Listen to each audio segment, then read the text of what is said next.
chapter 3ရဲ့ question 3မှာ complete တဲ့ဖြည့်ပေးတဲ့ travel entry လုပ်ခိုင်းတာ तू ကအကောင့်မဆွဲခိုင်းဘူး in the both format May 1987အတွက် तू ကဘာပဲရိုက်ခိုင်းတာလဲ travel entry ပဲရိုက်ခိုင်းတာနော် step business လုပ်ငန်းစတယ်လုပ်ငန်းစတယ်ဆိုတို့သိတဲ့ဒါပါလေ capital account ဒီ credit ဒေါ်လာဘလောက်လဲ2000ဘယ်ထဲကိုထည့်လိုက်တာလဲဘဏ်ထဲကိုထည့်လိုက်တာအဲ့တော့ transition တစ်ချောင်းတွေ့တိုင်း account နှစ်ခုရှိမယ် account တစ်ခုကဘာလဲ capital account နဲ့ဘာ account ဘဏ် account ဒါဆို account နှစ်ခုရတာသိပြီဆိုရင်ဘယ် account က debit လဲဘယ် account က credit လဲဆိုတာစဉ်းစားမယ်ဒါဆိုရင်ဘဏ်ထဲကို तू ကလုပ်ငန်းစဖို့အတွက်ပတ်စံ2000ထည့်လိုက်တော့ဘဏ်ထဲမှာပတ်စံတွေဝင်လာမှာဆိုတော့ဘဏ် account ဒီ debit capital account ဒီဘာ side credit side 1987မေဘယ်နှစ်ရက်နေ့မှာလဲတရက်နေ့မှာဘယ်အကောင့်ကိုအရင်ရေးမှာလဲ debit အကောင့်ကိုအရင်ရေးမယ်ဘဏ်အကောင့်ဒီ debit ဒေါ်လာဘယ်လောက်လဲ9000ဘယ်ထဲမှာပတ်စံတွေဝင်လာတဲ့ access တွေတိုးလာလို့ပါ site debit side နောက်ထပ် account တစ်ခုဒီ capital account capital account ဒီဘာ side credit side ဒေါ်လာဘယ်လောက်လဲ9000ဟုတ်ပြီနော်အဲ့တော့ transition တစ်ချောင်းတွေ့တိုင်းဒေါ်လာဘယ်လောက်လဲ2000ဒေါ်လာ2000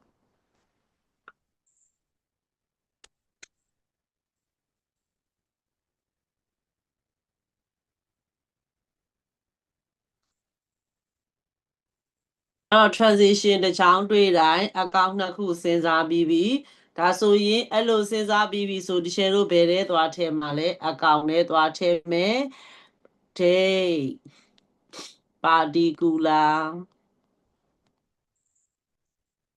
date particular amount date particular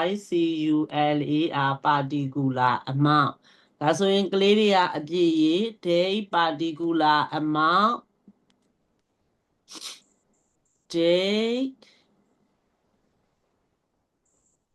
date particular amount အဲ့တော့ transition တစ်ချောင်းကို account နှစ်ခုဆွဲမယ်ဆိုတော့ဘာ account နဲ့ဘာ account လဲဘဏ် account နဲ့ဘာနဲ့လဲ capital account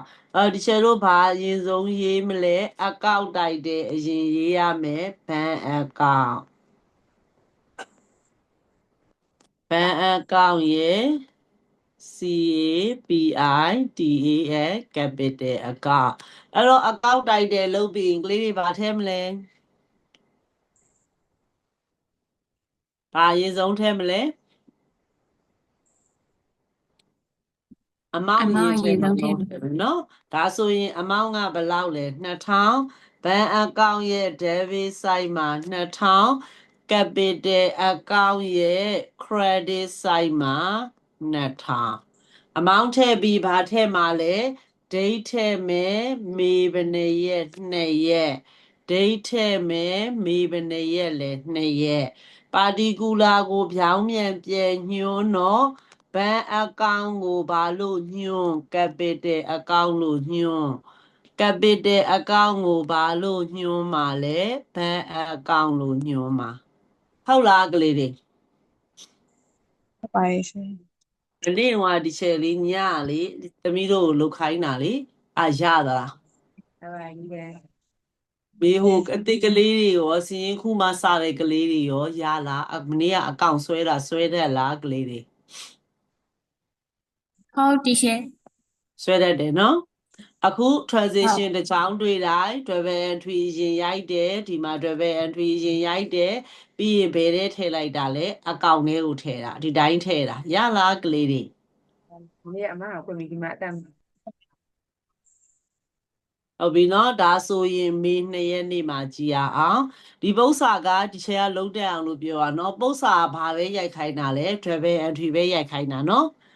မေ2 ရက်နေ့မှာတဲ့ပါချေဝယ်တာဆိုတဲ့နောက်ကစာကိုတေချာဖတ်ပါလို့ဒီချက်ပြောတယ်ကိုလုပ်ငန်းမှာပုံမှန်ရောင်းဝယ်လုပ်ဖို့ကုန်စည်တွေကိုဝယ်တာလားလုပ်ငန်းမှာသုံးဖို့ non-current assets တွေကိုဝယ်တာလားအဲ့တော့ပါချေကိုဆိုတော့ကလေးတွေဒါဘာအကောင့်ဖြစ်မှာလဲ purchase account ပါချေအကောင့်ပုံမှန်ရောင်းဝယ်လုပ်နေတဲ့ကုန်စည်တွေကိုဝယ်တာ185ချက်ဖို့ဝယ်ပါတယ်တဲ့ on credit တဲ့အကျွေးနဲ့ဝယ်ပါတယ်တဲ့အကျွေးနဲ့ဝယ်တယ် from မှစီကဝယ်တာဘယ်သူစီကလဲ MA စီကဝယ်တာအဲ့တော့ငါတို့က MA ကိုဘာလုပ်ရမှာလဲကုန်ကျွေးပေးရရှိဟုတ်တယ်မလား trade ပေးတွေပဲအဲ့တော့ပါချေအကောင့်ကကုန်စည်တွေဝယ်လိုက်တော့လုပ်ငန်းမှာပစ္စည်းတွေတိုးလာတယ် access တွေတိုးလာတဲ့အတွက်ပါချေအကောင့်က debit အဲ့တော့ MA ကိုငါတို့ကသူ့စီရကုန်တွေကိုအကျွေးနဲ့ဝယ်ခဲ့တဲ့အတွက်သူ့ကိုကုန်ကျွေးပေးရမှာမို့လို့ပေးရရှိမို့လို့ MA အကောင့်က credit ပါချေအကောင့်ဒီဘာ side debit side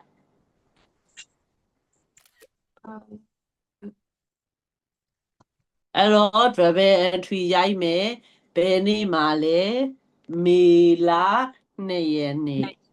debit ကိုအရင်ရိုက်တော့ပါလဲပါချေအကောင့်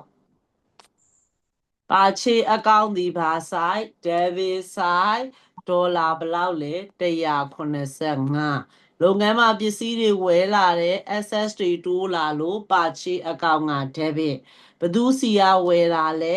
MA စီရဝယ်တယ်အဲ့တော့ MA ကိုငါတို့ကကုန်ကျွေးပေးရမှာဒါကြောင့်မလို့ပေးရရှိ liability တွေဖော်တော့ MA အကောင့်က credit ဘာလို့လဲ liability တွေအကျွေးတွေတိုးလာလို့အဲ့တော့ MA ကငါတို့ရဲ့ဘာလဲ trade ပေးတွေပဲကုန်ကျွေးပေးရရှိအားလေလားကလေးတွေဒါဆိုအကောင့်နဲ့သွားထည့်မယ်ပါချေအကောင့်နဲ့ဘာအကောင့် MA အကောင့် date particular amount date particular amount ဟုတ်ပြီနော်အဲ့တော့အကောင့်တစ်ခုဒီပါလဲပါချေအကောင့်ပါချေအကောင့်နဲ့နောက်အကောင့်က date particular amount date particular amount နောက်အကောင့်ကဘာလဲ MA အကောင့်MA ကငါတို့ရဲ့ဘာလဲ trade ပေးတွေပဲကုန်ကျွေးပေးရရှိအဲ့တော့ပါချေအကောင့်ကအမောက်အရင်ရေးမယ်ပါချေအကောင့်က debit ဘယ်လောက်လဲ185 MA အကောင့်က credit ဘယ်လောက်လဲ185ဟုတ်ပြီနော်အကောင့်နှစ်ခုမှာဘာအရင်ထည့်တာလဲအမောက်အရင်ထည့်တယ်ပြီးရင် date ထည့်မယ်အောက်တိုဘာဘယ်နှစ်ရက်2 ရက်ပြီးတော့ date ထဲမယ်အောက်တိုဘာဘယ်နှစ်ရက်2 ရက်ဒါဆိုရင်ပါတီကူလာကိုပြောင်းပြန်ပြန်ညွှန်းတော့ပါလေ MA အကောင့် MA အကောင့်ကိုပြောင်းပြန်ပြန်ညွှန်းတော့ဘာဖြစ်မှာလဲပါချေအကောင့်အားလေလားကလေးတွေ Bye bye. ရှင် ငါ တိ တို့ တ်လေးရ ကြည့်မ မေ ယ် လာ ဟုတ်သားပဲဒိတ်ကဘာဖြစ်မှာလဲမေဘယ်နှစ်ရက်နေ့မှာလဲမေ2 ရက်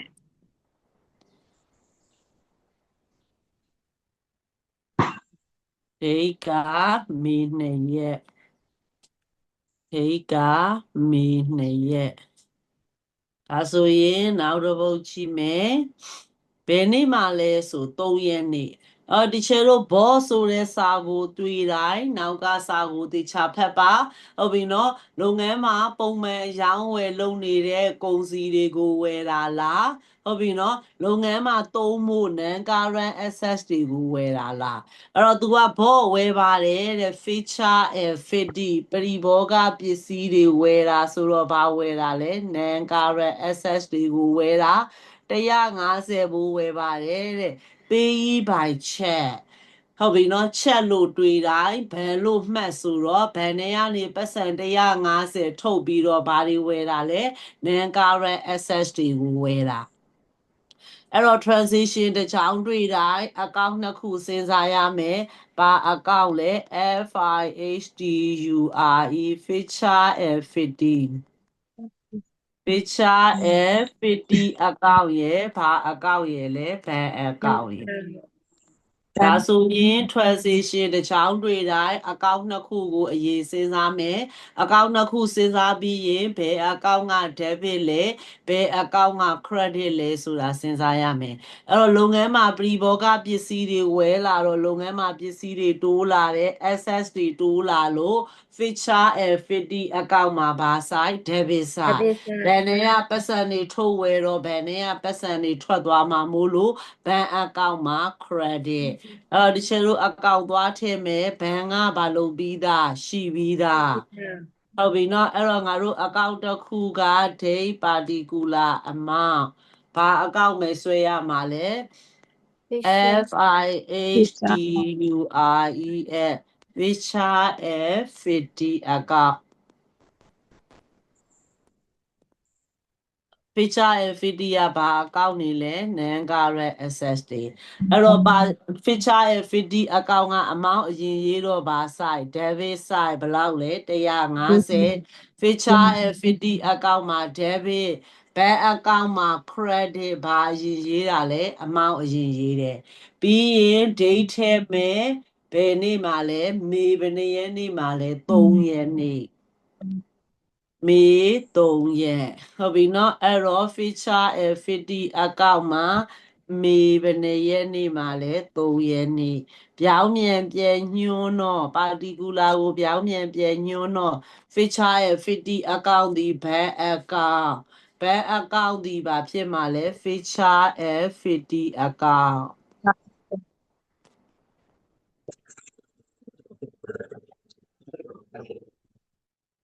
အားလေလားကလေးတွေ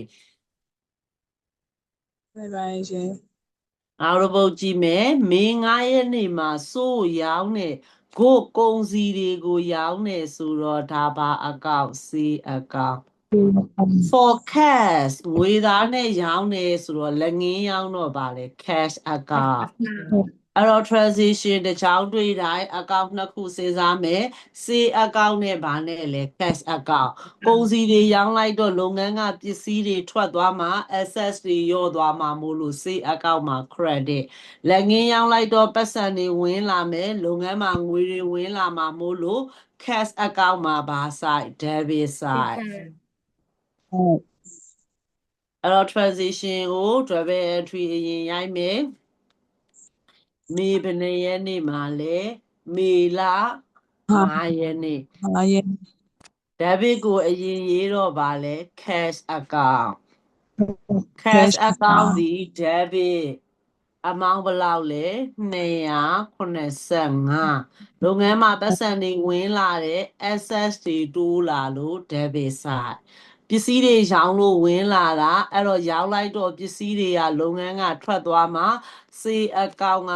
ဘာလဲပစ္စည်းတွေထွက်သွားမှာမို့လို့ say account က credit ပစ္စည်းတွေထွက်သွားတော့ access တွေရော့သွားလို့ဘာ side credit side ဒါဆိုရင် cash account လည်းမရှိသေးဘူး say account လည်းဘာလည်းမရှိသေးဘူးအဲ့တော့ account တွေဆွဲမယ် say account ပြီးရင်နောက် account ဒီပါလဲ cash account ဒါဆိုရင်ဘယ် account က debit လဲ cash account က debit မဟုတ်ဘူးလားဟုတ်ပြီနော် cash account ရဲ့ debit side မှာ amount အရင်ရေးမယ် say account ရဲ့ credit side မှာ amount အရင်ရေးမယ် amount ထည့်ပြီးရင် date ထည့်မယ်မေဘယ်နှစ်ရက်နေ့မှာလဲမေဘယ်နှစ်ရက်နေ့လဲ5ရက်နေ့မေဘယ်နှစ်ရက်နေ့မှာလဲ5ရက်နေ့ပြောင်းမြန်ပြန်ညွှန်းမယ် particular ကိုပြောင်းမြန်ပြန်ညွှန်းတော့ cash account မှာ say account say account မှာဘာလဲ cash account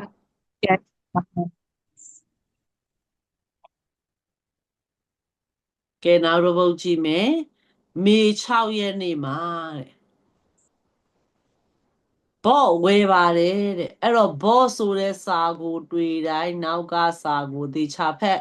လုပ်ငန်းမှာသုံးဖို့ non current access တွေကိုဝယ်တာလားပုံမှန်ရောင်းဝယ်လုပ်ဖို့ကုန်စည်တွေကိုဝယ်တာလားဆိုသူကကုန်စည်တွေကိုဝယ်တယ်ဆိုတော့ပါချေအကောင့် on credit အကျွေးနဲ့ဝယ်ပါတယ်114 from မှဝယ်တာ SW SW စီကဝယ်တာဒါဆိုရင်ငါတို့က SW ကိုကုန်ကျွေးပေးရမှာမို့လို့ trade ပေးတွေပဲမဟုတ်ဘူးလားအဲ့တော့ SW account ဒီ credit purchase account ဒီဘာ side debit side ဟုတ်ပြီနော်အဲ့တော့ account နဲ့သွားထည့်မယ် purchase account ကရှိပြီးသား SW account ကမရှိသေးဘူးဟုတ်ပြီနော်ဒါကြောင့်မလို့ SW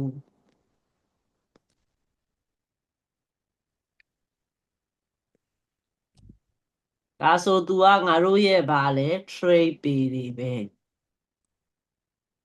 ဒီ SW account ကဘာ side credit side amount ဘယ်လောက်လဲ114 SW account မှာ credit purchase account မှာ debit ဟုတ်ပြီနော်ဘယ်လောက်လဲ114ဒါဆိုရင် debit ရော credit ရော amount ထည့်ပြီးပြီဆိုရင် date ထည့်မယ်မေဘယ်နှစ်ရက်နေ့မှာလဲ6ရက်နေ့အဲ့တော့ date ထည့်မယ်သူကလည်းမေဘယ်နှစ်ရက်နေ့မှာလဲ6ရက်နေ့ဟုတ်ပြီနော်ဒါဆိုရင်ပြောင်းပြန်ပြန်ညွှန်းတော့သူကဘာလဲပါချေအကောင်ဒါဆိုရင်ပါချေအကောင်မှာပြောင်းပြန်ပြန်ညွှန်းမယ် SW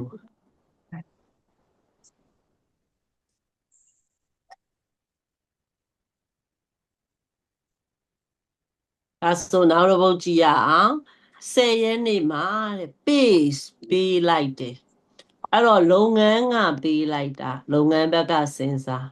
ဟုတ်ပြီနော် run ဆိုတာပါလဲငှားရမ်းက expand ကိုဘာနဲ့ပေးတာ cash နဲ့ပေးတာအဲ့တော့ transition တစ်ချောင်းတွေ့တိုင်း account နှစ်ခုစဉ်းစားရမယ် run account နဲ့ဘာ account cash account ဟုတ်ပြီနော်ဒါဆိုအင်္ဂါခတွေပေးလိုက်တော့ cash ထဲကပတ်စံတွေထွက်သွားမယ် run က expand မို့လို့ဘာ side debit side အဲ့တော့ cash ကအပေါ်မှာဘာလုပ်ပြီးသားရှိပြီးသား run account ကဘာလဲမရှိသေးဘူးအဲ့တော့ငါတို့ဆွဲရမယ့် account အသစ်ကဘာဆွဲရမှာလဲ run account ဆွဲရမယ် REND run account အဲ့တော့ run က expand မို့လို့ဘာ side debit side ဘယ်လောက်လဲ15ချက် amount အရင်ရေးတယ် run account မှာ debit cash account မှာ credit ဘယ်လောက်လဲ15ဟုတ်ပြီနော် run account မှာ debit cash account က credit amount တွေထည့်ပြီးရင် date ရေးမယ်မေ10ရက် amount တွေထည့်ပြီးရင် date ရေးမယ်မေ10ရက်ပြောင်းပြန်ပြန်ညွှန်းတော့ run account မှာ cash account ဆို cash account မှာပါလဲ run account ကဲနောက်တစ်ပုဒ်ကြည့်မယ်ဘောတဲ့ဝယ်တယ်တဲ့12ရက်နေ့မှာအဲ့တော့ဘောဆိုတဲ့စာကိုတွေ့တိုင်းနောက်ကစာကိုတိချဖတ်ပါမယ်ဘာတွေဝယ်တာလဲ stationery ရုံးသုံးစာရေးကိရိယာတွေဝယ်တာ stationery က expand မို့လို့ဘာ side debit side 29ချက်ပေး in cash တဲ့ငွေသားနဲ့ပေးတယ်ဆိုမှတော့ပတ်စံတွေထွက်သွားမှာမို့လို့ cash account က debit cash account က credit stationery account က debit အဲ့တော့ cash ကရှိပြီးသားတို့မရှိသေးတဲ့ account ဒီပါလဲ stationery STATIONERY stationery accountအဲ့တော့ stationery account ကဘာ side debit side amount အရင်ရေးမယ် stationery account က debit 29 cash account က credit ဘယ်လောက်လဲ29ဟုတ်ပြီနော်အဲ့တော့ debit လဲ amount ရေးပြီးပြီ credit လဲ amount ရေးပြီးရင် date တက်မယ်မေဘယ်နှစ်ရက်နေ့လဲ12ရက်နေ့မေ12ရက်နေ့ဒါဆိုရင်ပြောင်းပြန်ပြန်ညွှန်းတော့ stationery account မှာ cash account အဲ့တော့ cash account မှာ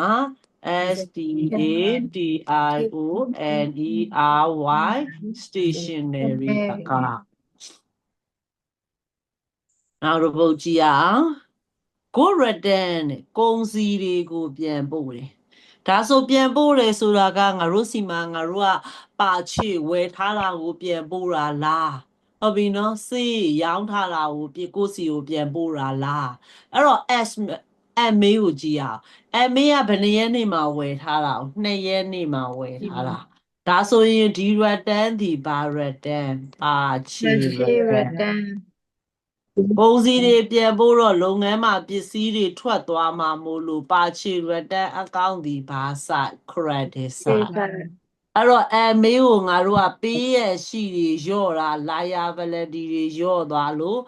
MA အကောင့်မှာ debit ပါချေ return အကောင့်မှာ credit အဲ့တော့ငါတို့က MA ရရှိပြီးသားဘာပဲမရှိတာလဲဒို့မရှိတာကမရှိ return အကောင့် ပါချေ return အကောင့်မရှိဘူးအဲ့တော့အကောင့်ဆွဲရမယ်ပါချေ return အကောင့်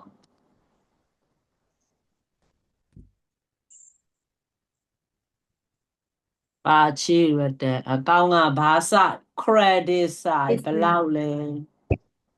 23ပါချေ return အကောင့်မှာ credit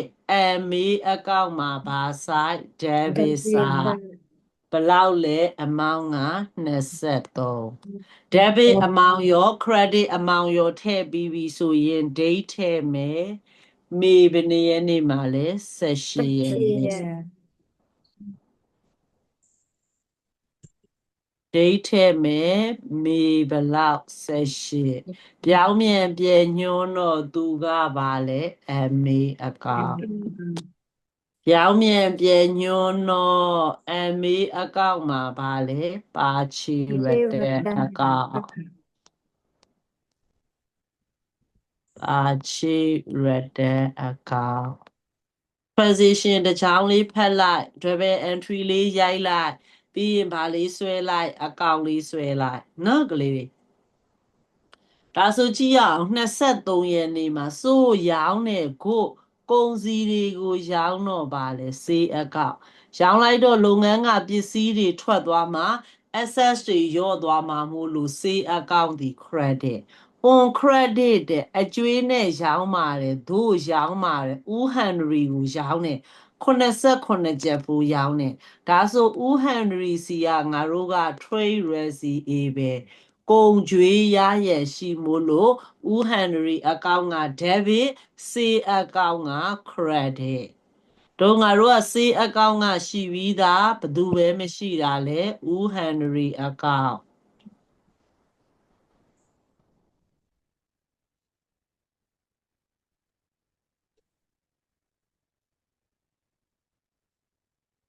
ဒါဆိုရင်ဦးဟန်နရီအကောင့်က debit အမောင်းအရင်ထည့်မယ်ဘယ်လောက်လဲ89ဦးဟန်နရီအကောင့်မှာ debit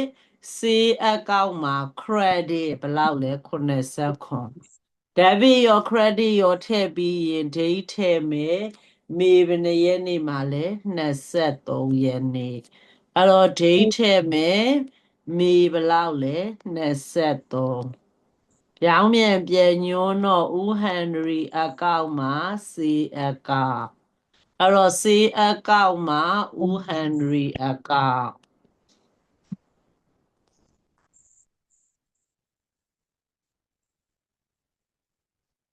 ကဲနောက်တစ်ပုဒ်ကြည့်မယ်ဘော့ဝဲတယ်တဲ့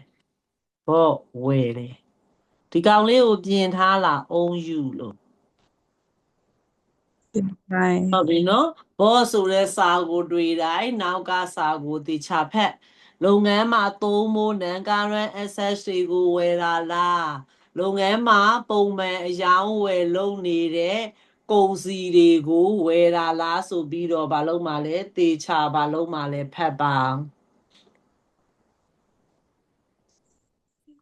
ဟုတ်ပြီနော်အဲ့တော့အခု तू က A တခုပေါ့မော်တာဗန်ဆိုတော့ဘာဝယ်လိုက်တာလဲnon-current assets တွေကိုဝယ်လိုက်တာပ ပေးပါတယ်တဲ့ဘာနဲ့ပေးတာကိုချက်နဲ့ပေးတယ်ဒါဆိုချေတို့ဒီချက်လို့တွေ့တိုင်းဘယ်လိုမှဘယ်နဲ့ရပတ်စံထွက်သွားတယ်ပတ်စံ300ထုတ်ပြီးတော့ကားဝယ်လိုက်တယ်ဒါဆိုဘယ်နဲ့ရပတ်စံတွေထွက်သွားတဲ့အတွက်ဘယ်အကောင့်ဒီ credit ဒါဆိုကားဝယ်လိုက်တော့လုပ်ငန်းမှာကားဝင်လာတဲ့ access တွေတိုးလာလို့ motor van account ဒီ debit ဘဏ် account ဒီ credit အဲ့တော့ဘဏ် account ကရှိပြီးသားတို့မရှိသေးတာဒီပါလဲ motor van motor van motor van account ဒါဒီ motor van ဒီငါတို့အတွက်ပါလဲ non current asset ဒါဆို motor van account မှာ amount အရင်ထည့်မယ် motor van account မှာ debit ထည့်ပြီးရင်ဘဏ် account သွားထည့်မယ်ဘဏ် account က credit ဘယ်လောက်လဲ300ဒါဆိုရင် debit ရော credit ရော amount ထည့်ပြီးရင် date ထည့်မယ်မေဘယ်နှစ်ရက်နေ့မှာလဲ24ရက်အဲ့တော့ date သွားထည့်မယ် amount ထည့်ပြီးရင် date ထည့်မယ် motor van account မှာမေဘယ်နှစ်ရက်23ရက် amount လဲထည့်ပြီးပြီ date လဲထည့်ပြီးပြီဆိုရင်particular ကိုပြောင်းပြန်ညွှန်းမယ် motor van account ဒီ bank account ဘဏ် account မှာဘာလို့ရေးမှာလဲ motor van account လို့ရေးမယ်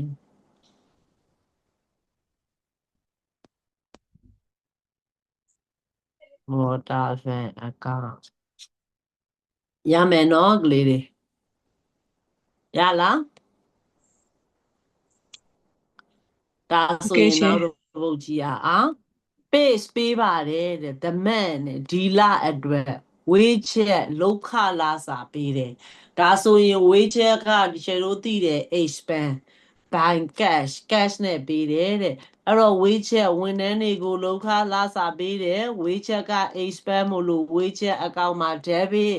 cash ကပတ်စံထွက်သွားတဲ့အတွက် cash account ဒီဘာ side credit side ဒါဆို account နဲ့ထည့်မယ် cash account ကရှိပြီးသားချေလို့မရှိတာဒီဘာလဲဝေးချက် account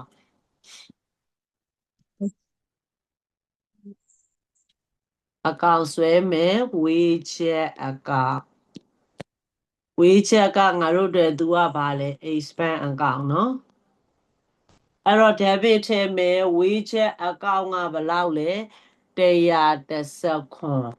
cash နဲ့ပြီးတော့ cash account မှာ credit 119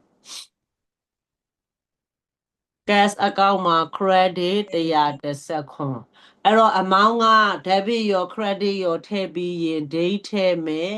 မေဘယ်နှစ်ရက်နေ့မှာလဲ30အဲ့တော့ date သွားထည့်မယ်မေဘယ်လောက်လဲ30မေ30 particular ကိုပြောင်းပြန်ညွှန်းတော့ဝေးချက် account မှာ cash account အဲ့တော့ cash account မှာဘာလို့ညွှန်းမှာလဲဝေးချက် account ဝေးချက် account ကဲနောက်တစ်ပုဒ်ကြည့်မယ် the own you တွတ်ယူတယ်တဲ့ TOK တွတ်ယူတယ်တဲ့ cash ငွေသားယူတယ် for himself တဲ့သူကိုယ်တိုင်ယူတယ်ဆိုမှတော့ဒါဘယ်သူဖြစ်မှာလဲပိုင်ရှင်ကလုပ်ငန်းထဲကနေပြီးတော့ထုတ်သုံးတာဖြစ်မသွားဘူးလားဟုတ်ပြီနော် own you လို့ private you လို့ဆိုဒီ account ဒီပါလဲ drawing ပိုင်ရှင်ကလုပ်ငန်းထဲကနေပြီးတော့ကိုရေးကိုတာကိစ္စဖြစ်ထုတ်သုံးလေရင်ဒေါ်ကြီးဟုခေါ်သည်ဒေါ်ကြီးကဘာလို့ debit ထည့်တာလဲသူ့ရဲ့ capital ကိုဘာဖြစ်စေလို့ယော့စေလို့အဲ့တော့ capital က credit ဟုတ်ပြီနော် capital ကိုယော့စေတယ်ဆိုမှတော့ဘာ side debit side cash ထဲကထုတ်တယ်ဆိုမှတော့ cash account ဒီဘာ side credit side အဲ့တော့ cash account ကရှိပြီးသားဒီချေတို့မရှိတာဒီ drawee account မရှိတာအဲ့တော့ account တစ်ခုဆွဲရမယ် drawee account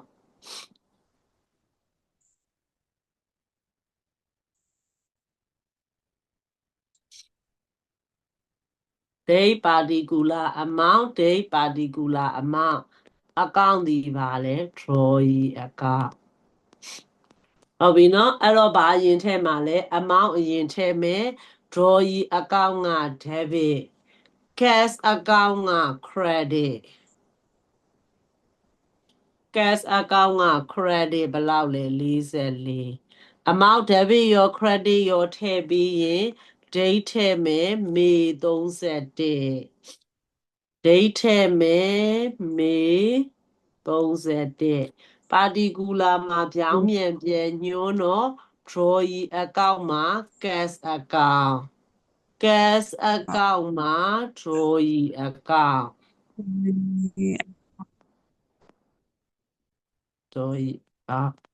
ဒီချေတို့ပြီးသွားပြီမဟုတ်ဘူးလားကလေးတွေဟုတ်လားကလေးတွေဟုတ်ပါတယ်ဒါဆိုရင်ငါတို့အကောင့်တွေဘာလုပ်ရတော့မှလဲပိတ်ရတော့မယ်ဟုတ်ပြီနော်အကောင့်တွေပိတ်ရင်ဘာကိုပိတ်မှလဲ amount column ကိုပဲပိတ်မယ်ဒါဆိုကပ်မပိတ်ဘူးဒီချေပြောသလိုအောက်ကိုနည်းနည်းလေးချပိတ်မယ်အောက်ကိုနှစ်ကြောင်းမြင်းနဲ့ဘာလုပ်မှလဲပိတ်မယ်ဒါဆိုရင်ကြည့်ရအောင်လာကုန်စရင်ပိတ်လှည့်ရင်အမောင်များသော site နှင့်စရင်ပိတ်ရမည်လို့ပြောတယ်မဟုတ်ဘူးလားဟုတ်တယ်မလားကလေးတွေရှယ်တို့အကောင့်တွေပိတ်မယ်ဆိုရင်အကောင့်တွေပိတ်မယ်ဆိုရင်ဘာနဲ့ပိတ်မှာလဲ debit နဲ့ credit နဲ့ကိုရှင်းကြည့်အမောင်များသော site နှင့်စရင်ပိတ်ရမည်အမောင်များသော site နှင့်စရင်ပိတ်ရမည်ဒါဆိုရင်ကြည့်ရအောင်ဘသူကများတာလဲ2000နဲ့ဘလောက်လဲ450နဲ့ဟုတ်ပြီနော်အဲ့တော့ဘာနဲ့ပိတ်2000နဲ့ပိတ်ဘာနဲ့ပိတ်2000နဲ့ပိတ်ဟုတ်ပြီနော်လာကုန်စရင်ပိတ်ရာတွင်အမောင်များသော site နှင့်စရင်ပိတ်ရမည်နေတဲ့ site တွင်ခြားနာချက်ပေါ်မည်နေတဲ့ site တွင်ခြားနာချက်ပေါ်မည်ဒါဆိုခြားနာချက်ဘယ်လောက်လဲကလေးတွေတွက်လိုက်2000နဲ့450ကိုနှုတ်လိုက်တော့ဘယ်လောက်လဲ2000နဲ့450ကိုနှုတ်1550ဘလောက်နေတဲ့ site က1550နေတဲ့ site တွင်ခြားနာချက်ပေါ်မည်1550နော်နေတဲ့ site တွင်ခြားနာချက်ပေါ်မည်၎င်းခြားနာချက်လေးကိုဝိုင်း၎င်းခြားနာချက်လေးကိုဘာလို့မှလဲဝိုင်းလို့ဝိုင်းလိုက်ဟုတ်ပြီနော်ဝိုင်းပြီးတော့အဲ့ဒီလာအတွက်စရင်ပိတ်လက်ကျန်ဖဲလက်စီဒီလို့တက်မယ်ဟုတ်ပြီနော်ဒီဟာလေးကိုဘာလို့တက်မှာလဲအဲ့ဒီလာအတွက်စရင်ပိတ်လက်ကျန်စရင်ပိတ်လက်ကျန်ဘာလို့တက်မှာလဲဖဲလက်စီဒီဘယ်လဲစီဒီလို့ဘာလို့မအောင်တက်ဒိတ်ကိုဘလို့တက်မှာတဲ့အဲ့ဒီလာရဲ့ဘာတက်မှာလဲနောက်ဆုံးရက်ကိုတက်မှာမဟုတ်ဘူးလားနောက်ဆုံးရက်ကိုတက်အဲ့တော့မေကဘယ်လောက်မှဆုံးတော့မေ30လား31 31ဟုတ်ပြီနော်၎င်းကိုပြောင်းပြန်ပြီးဆွဲချပါက1550နောက်လအတွက်စရင်ဖွင့်လက်ကျန်ဗဲလန်ဘီဒီကိုရမေးပြီးတော့ပါလားဂျွန်တရက်ဟုတ်ပြီနော်နောက်ဆုံးရက်ကိုတက်၎င်းကိုပြောင်းပြန်ဆွဲချပါက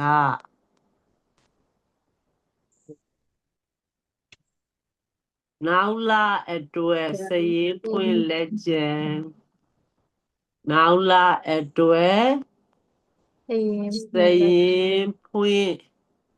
လက်ကျန်ဘာလို့တက်မှာလဲဖဲလက်ပီဒီလို့ဘာလို့မှာလဲတက်ရပြီလားကလေးတွေဒါဆိုရင်ဒီအကောင့်ပိတ်မယ်အမောင်းကော်လန်လေးပဲပိတ်မယ်အောက်ကိုနှစ်ကြောင်းမြင်းနဲ့ပိတ်မယ် ဒါဆိုဘာနဲ့ပိတ်အမောင်များသော site နှင့်စရင်ပိတ်ရမည် debit က0 credit က2000ဘာနဲ့ပိတ်မှာလဲ2000နဲ့ပိတ်မယ်ဟုတ်ပြီနော်နဲတဲ့ site မှာခြားနာချက်ပေါ်၎င်းခြားနာချက်လေးကို y အဲ့ဒီလအတွက်စရင်ပိတ်လက်ချက် velocity CD မေ31၎င်းကိုဖြောင်းမြန်ပြန်ပြီးတော့ဆွဲချပါကနောက်လအတွက်စရင်ဖွင့်လက်ချက်ဗဲလန်ပီဒီကိုရမှာမဟုတ်ဘူးလားရှင်ဘယ်နှစ်ရက်နေ့မှလဲတရက်ကဲနောက်တစ်ကောင်ပိတ်မယ်အမောင်းကော်လန်လေးပဲပိတ်မယ်အမောင်းကော်လန်လေးပဲပိတ်မယ်ကဲကလေးတွေပေါင်းလိုက်ပါအောင်185ရဲ့289မဟုတ်ဘူးလားဟုတ်လား280ဘယ်လောက်လဲ9နေတဲ့ဆိုင်မှာဘာလို့မှလဲခြားနာချက်ပေါ်၎င်းခြားနာချက်ကလေးကို y အဲ့ဒီလအတွက်စရင်ပိတ်လက်ချက်ဘာရမှာလဲဗဲလက်ဘာရမှာလဲ CD